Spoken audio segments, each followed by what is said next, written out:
She has put in everything that she had, even her whole living. In the name of the Father, and of the Son, and of the Holy Spirit. Amen.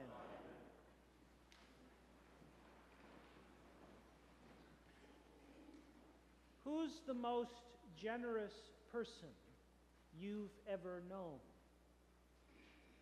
I've asked a few of you to think about this in advance, and so we're going to have a couple stories to open the sermon this morning. Kathleen, tell us about the most generous person you've ever known. Can you hear me? Yes, okay. I have been blessed with many generous people in my life, so it's been somewhat difficult to pick the most. So let's just say he ranks way up there.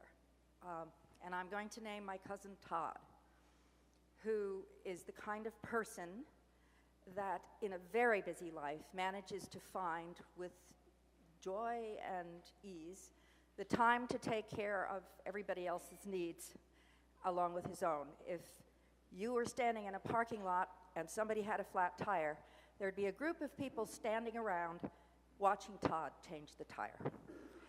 That's kind of who he is. But I think what most typifies him is that for the last 20 years, in a very modest house, he has hosted, almost nonstop, a profession of family and friends and occasionally neighbors who have been in need because they've lost a job, or they've lost a husband, or they've had some devastating problem that required them to be in a certain place at a certain time and they had nowhere to live.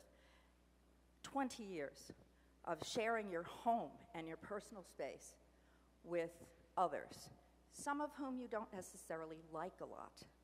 I think that he does this with grace. He does this with fun in his life. He never complains. I find that to be a natural, wonderful, generous spirit and a great inspiration to me. Thank you. Adam.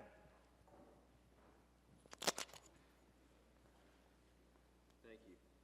Well, it's easy to say in this congregation there are many generous people here, and you know who you are. I mean, you give your time weekday, weekends, day, night, setting up for events. There's many people, and it's hard to choose, and especially leaders of our church. But on Veterans Day, I decided that Alex Trebek would want me to say who is the soldiers that go overseas to fight for freedom so that other people aren't shut down by dictators, their meals taken away, knowing that they may not come home to see their families again. That, to me, that's generosity, when you give yourself for not only your country, but to save people from horrible conditions in other countries. Thanks. Anybody else have a story to share? The most generous person you've ever known?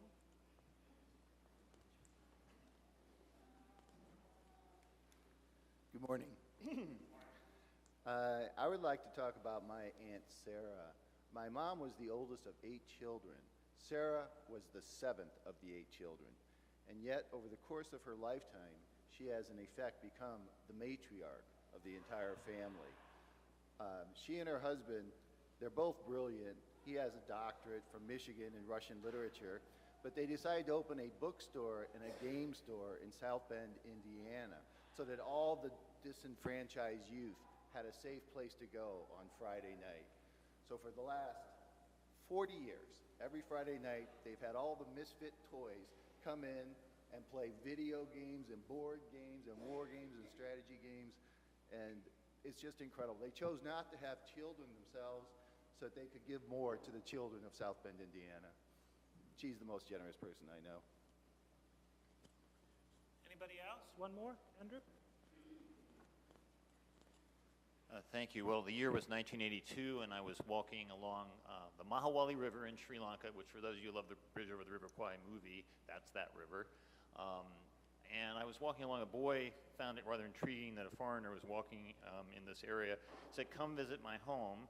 And I went up to a dirt hut where there was nothing but a floor of dirt and one box crate for furnishings. And the point of generosity I experienced was his mother coming with a single leaf of tea brewed in water and handing it to me with a grace and kindness that, to this day is the closest I've ever experienced to the widow's mite gospel that we have.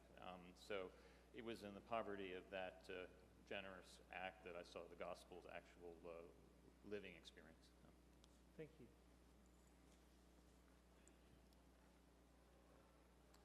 Thanks to all of you who have shared stories today. Different kinds of gifts. Some people who give money, some people who give of their time, who share their abilities. We think in a deeper level of the kind of commitment made by people like veterans. Adam, I was going to talk about that, and he took that part of my story away, which is good, because you said it more beautifully than I could have said it. People who are first responders, who serve as police officers and in fire department and ambulance crews, who put themselves on the line with the gift of their lives. There is something deeply moving about heroic generosity. And I think if you look back over your life, you will see times when you were the recipient of extraordinary generosity. And you have a lot to be grateful for, all of us do, in the kindness shown to us by others. In our gospel lesson today, Jesus is in a situation where people are evaluating generosity. They're trying to figure out who's giving the most. Let me sketch the picture for you a little bit. It's Passover week in Jerusalem. Jesus is with his disciples in the temple, and they're in what's called the treasury, which is a section of the temple that has 13 giant brass coffers shaped like bells, and they called them the trumpets. And this is the place where Jews came to make their tithes to the temple's operations. The tithes paid for the salaries of the Levites, they paid for the upkeep of the building, they paid for the daily sacrifice. And there was an expectation, by this point no longer really enforced with police and that sort of thing, but there was an expectation that you would give a percentage of your income to support that work, and you would make your donation at one of the three great feasts. And so Passover is the biggest of the feast, so lots of people are turning up to make their annual gift. And those trumpets, when there are no paper money, so when you throw in your coins, they kind of make a big splash, right? And lots of bored Passover pilgrims are sitting around the trumpets trying to guess how much money is hitting the bottom of the pot. And what that says, if you do the mental math about the sort of grandeur of the person who's making the donation. Now, Jesus is sitting here watching this, and he is not impressed by the clatter, because he can tell that some people are kind of playing for the crowd, you know. They convert their change into smaller change. They come and present themselves to appear more grand than others. They like the way that their generosity buys them social power and respect. And he sees this as something perverse, something that's not like the kind of generosity that you were just describing for all of us.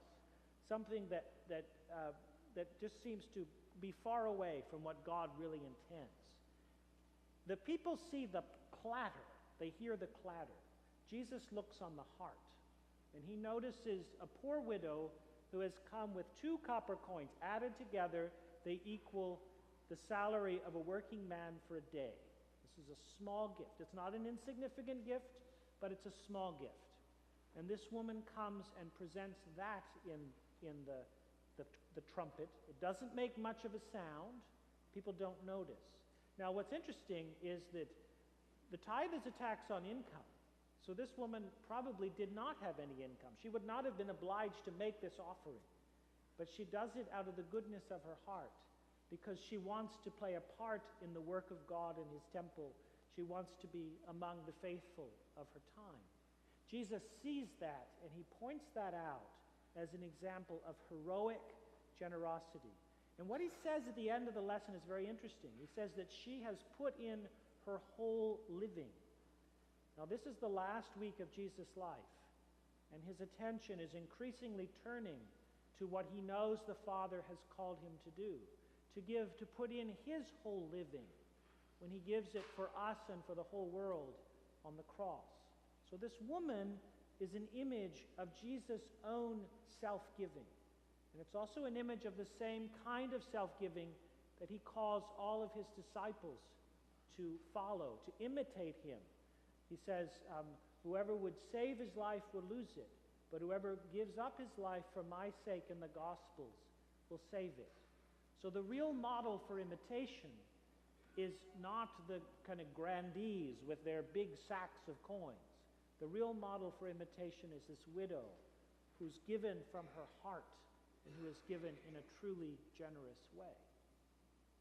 I think this is a call for all of us to look at our own practice of generosity. And as Adam says, we have many extraordinarily generous people in this congregation, people who give generously of their wealth to support the work that we do in the church and the world, people who are volunteering in all sorts of wonderful community organizations, people who have vocations that put their lives on the line to serve others, especially those who are in need.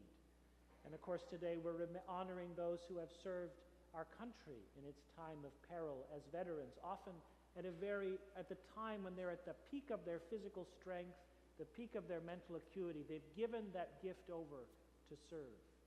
But where are you now? How are you imitating Christ in the way of selfless generosity? What is the way that you can draw near to the example of the woman who puts in her whole living for the cause of what she believes to be most important? In the name of the Father, and of the Son, and of the Holy Spirit. Amen.